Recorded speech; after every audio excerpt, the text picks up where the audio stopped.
steadily changing. He's making me better. What's up, y'all? It's College Monet, and I'm so glad that you decided to tune in today. If you are new here, hey queens. If you are returning, hey queens. And if there's any guys here, hey kings. Be sure to like, comment, and subscribe. Don't forget to push that post notification bell so you can know each and every time that I post a video. Let's just jump straight into this video. How to be a man's peace in 2025. How to be your king's peace in 2025. Let's just jump straight into it. The first thing that I would have to say is pray for your man. Pray for your man. Pray for your man. Pray for your man. I can't express that enough. God created him. God knows him. God created him in his image. There is nothing that God cannot reveal to you about the person that he's created. Whatever God wants you to know concerning that person, he will reveal to you and he will tell you. Interceding for your man is the sexiest thing that you can do as a woman. It lets God know that, listen, I don't have to say everything. I don't have to bring everything to him, but I could go to the one who created him. I can go to the one that knows him from the inside out. I can go to the one that knows him. If there's something that I don't understand, I can go to God. If there's something that's not clear to me, I can go to God. If there's something that I feel like he's struggling with but he can't express, I can go to God. If I need God to move on his behalf, I can go to God. If I want God to work a miracle in his life, I can go to God.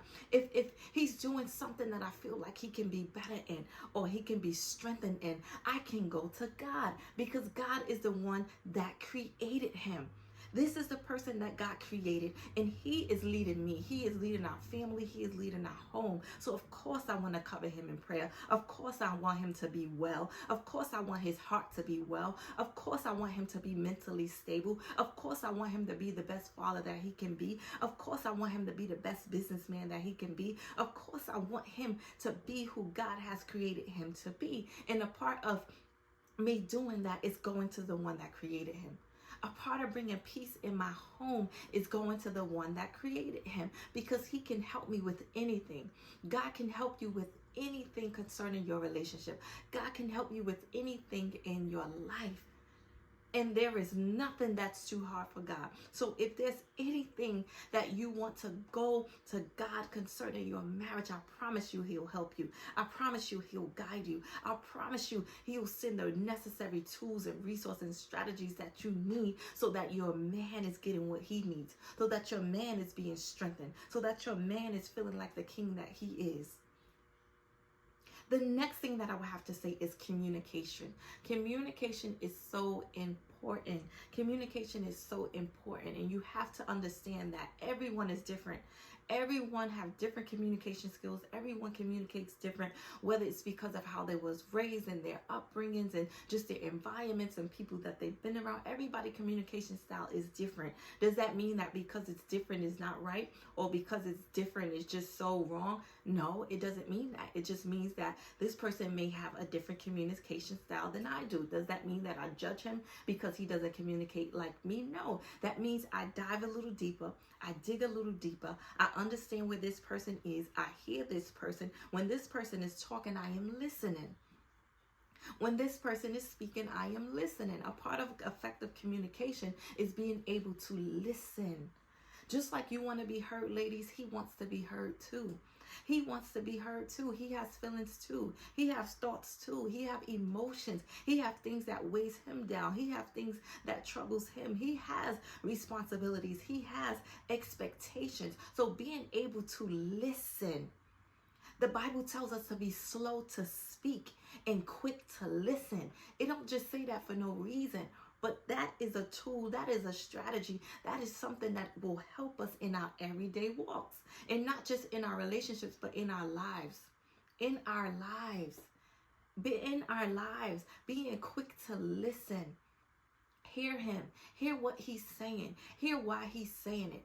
Understand his perspective. Try to see how you can just listen so that when it is your time to respond, now you can effectively respond. Now you can effectively respond, because the truth of the matter is sometimes we be so quick to respond and we never took the opportunity to hear this person out. So now they're going into a weakness where they shut down. Now they're going into a weakness where they don't even want to have the conversation. Now they're going into a weakness where they just rather not do it because you're so quick to respond. You're so quick to respond.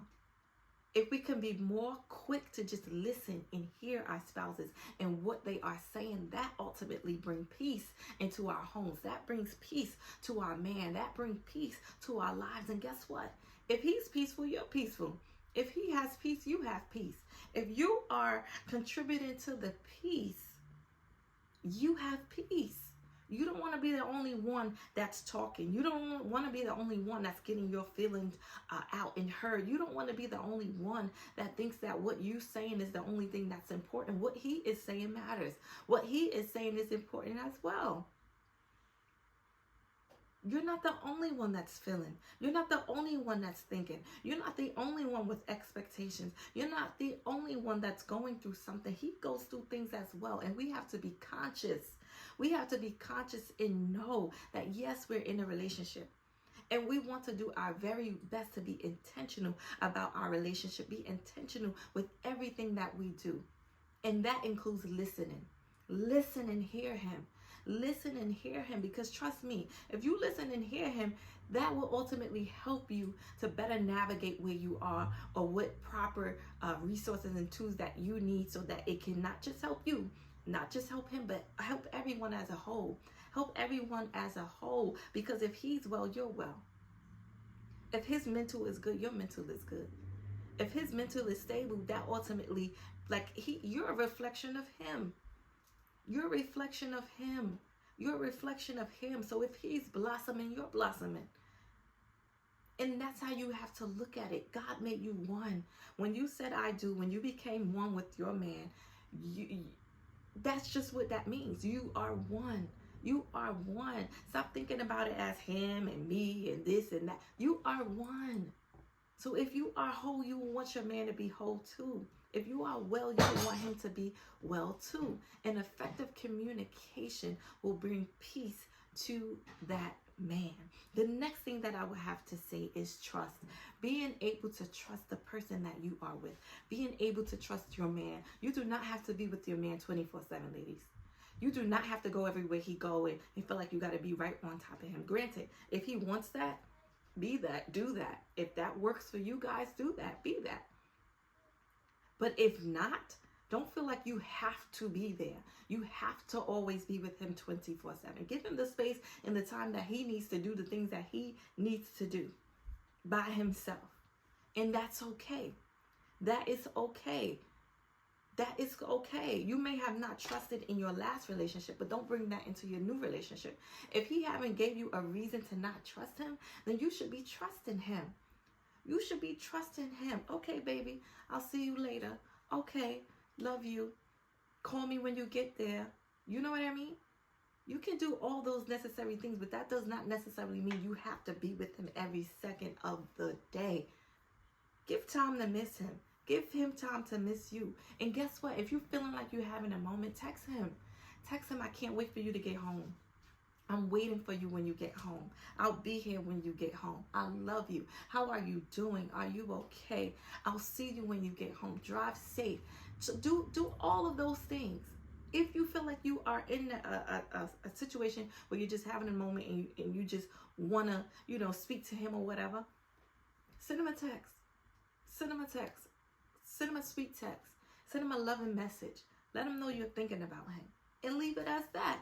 But you have to be able to trust him, especially if he's never given you a reason to not trust him. You don't want to bring your old baggage and your old traumas and your old stuff into what you have now. God has given you something new. God has given you something fresh. God has given you something that could last a lifetime. And you don't want to mess that up because you aren't able to trust. You don't want to mess that up because you haven't healed or you haven't done the necessary work so that you're not bringing old trust issues into your new situation, into your new relationship, into your new marriage. The next thing that I would have to say is encourage him. You're not the only one that needs encouragement. He needs encouragement too. Encourage him often. Encourage him often. Encourage him often. Let him know how well he's doing. Let him know you're doing a good job. Let him know that I see you. Let him know that I see you trying. Let him know that you are proud of him. Encourage him often. He needs that. He wants that. He wants to hear it from you. If he doesn't hear it from, let me tell you, 1 million people in the world can encourage him and tell him how great he is, how good he is. But it's a difference when he hears it from you. It does a different thing in his spirit when he hears it from you. It does something different in his mind when he hears it from you. You are connected to him. You are one. So when he hears that encouragement from you, it gives him that boost that he needs. It gives him that zeal that he needs. It gives him that push and that desire. It gives him that everything that he needs. Just your encouragement can do that. Just your encouragement alone can do that. We like to feel encouraged. We like to know that we're doing a good job, even if, some of us may feel like, oh, nobody needs to tell me that I'm doing a good job. I just know that I'm doing a good job. Okay, that's fine. But for some of us, we like to know that we are doing a good job. We like to feel encouraged. We like to hear, baby, I'm proud of you. We just like that. Just like that. That's just be real with yourself. You like to be encouraged. And a man does as well. So encourage him often. Encourage him often. Encourage him often. And then I'll leave this here because I can go on. I'll leave this here. Be his safe place. Be your man's safe place. Create an atmosphere. Set an atmosphere so that when he comes to you, he know he can rest. When he comes to you, he know that he can lay his head on your chest. When he comes to you, he knows that he is safe because you created an environment that was safe for him. You created an environment that he can trust you. You created an environment that he can lay out his troubles. He can tell you what he's feeling. He can tell you what he's thinking without being judged. Some of us are so quick to judge our man because of the situation or season that they're in. But guess what? We all go through a season. We all go through something. Guess what? He may be having a bad day at work.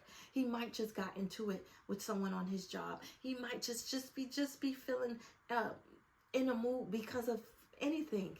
Anything in this world can cause us to feel a little bit down or a little bit sad or a little bit concerned or a little bit worried. It's so many different emotions and things that we can feel and he can feel. So guess what? Creating a safe space so that he feels safe with you. He knows that you're not going to take his heart and his vulnerabilities and his insecurities and whatever he wants to lay out. You're not going to take that and run and now you have what he's feeling and thinking, and it's just all over the place. All his business is just all in the streets. He wants to feel safe with you, just like I'm sure you want to feel safe with him. Create a safe atmosphere for him. Create a safe atmosphere for him. Don't judge him.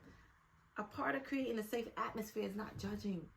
You wouldn't want anyone to judge you, so don't judge him, and don't judge him based upon a situation. Don't just judge him based upon a temporary action or a temporary response. Don't judge him. Don't judge him. Don't judge him. Pray for him. Don't judge him. Love him. Don't judge him. Allow him to rest in your presence. You want him to come home. You want him to feel happy about coming home. You want him to run to you when he comes through those doors. You want him to do all those good things when he comes home, but he has to feel safe.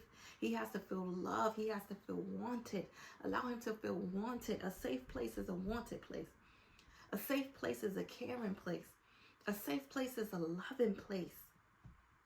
I'll just leave this right here. If you guys want a part 2, let me know down in the comment section below. But be your man's peace in 2025. I gave you guys five steps, 5 things to that you can do to be his peace. Be his peace. Be his peace. He needs you. Be his peace. He needs you just like you need him. Be his peace in 2025. I pray that this video blesses you, it encourages you, it helps you. I love you. And I'll see you on the next video. I'm steadily changing.